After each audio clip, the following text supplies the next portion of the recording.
Assalamualaikum warahmatullahi wabarakatuh. Nama saya Wildan Indra Saputra. Saya dari 12 Keperawatan 1 dari kelompok 3. Saya Devita Karisma Putri. Saya Putri Wulandari. Dan saya Aminatus Sonia. Kami di sini akan menjelaskan tentang obat topikal dan rektal. Saksikan videonya. Yang pertama adalah obat topikal. Obat topikal adalah obat yang pemberiannya diberikan secara dioleskan di kulit. Berikut adalah beberapa contoh obat topikal dalam bentuk salep dan cair.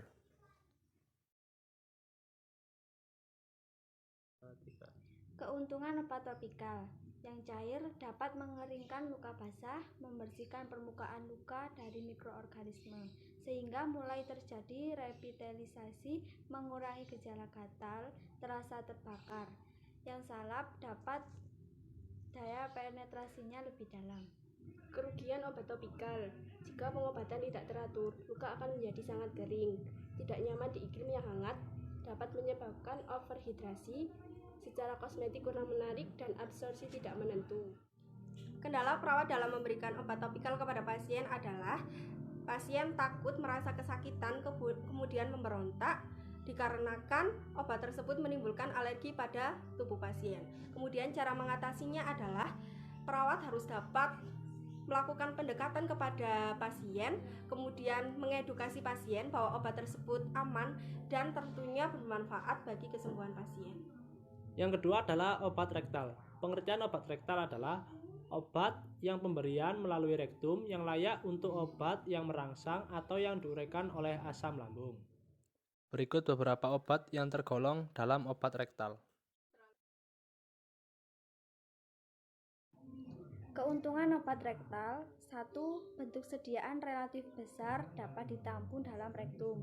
2. Rute rektal aman dan nyaman bagi pasien usia lanjut dan muda. 3. Pengenceran obat diminimalkan karena volume.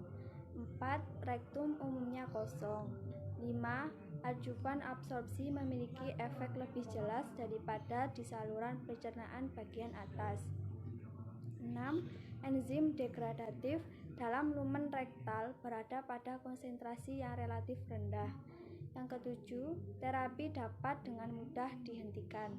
Kerugian obat rektal dapat menimbulkan peradangan bila digunakan terus-menerus.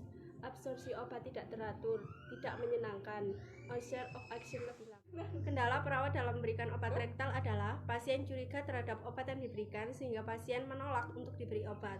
Pasien curiga tidak mudah percaya terhadap suatu tindakan atau pemberian yang diberikan kepadanya. Perawat harus meyakinkan bahwa tindakan treatment yang dilakukan ke pasien tidaklah berbahaya dan bermanfaat bagi pasien. Secara verbal dan non-verbal, perawat harus dapat mengontrol perilakunya agar tidak menimbulkan keraguan pada diri pasien. Karena tindakan ragu-ragu dari perawat akan menimbulkan kecurigaan pada pasien.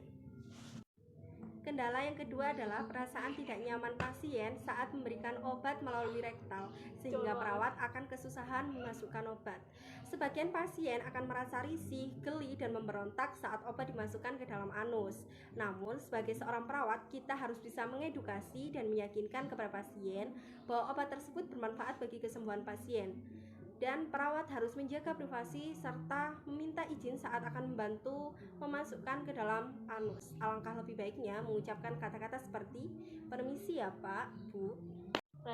Kendala perawat yang ketiga adalah menghadapi pasien yang ketergantungan obat. Pada pasien yang mengalami ketergantungan obat biasanya menganggap bahwa obat adalah segala-galanya dalam menyelesaikan masalah, sehingga perawat perlu memberikan penjelasan kepada pasien. Terima kasih sudah menonton video kami dan jangan lupa like, komen, dan subscribe. Terima kasih, dadah.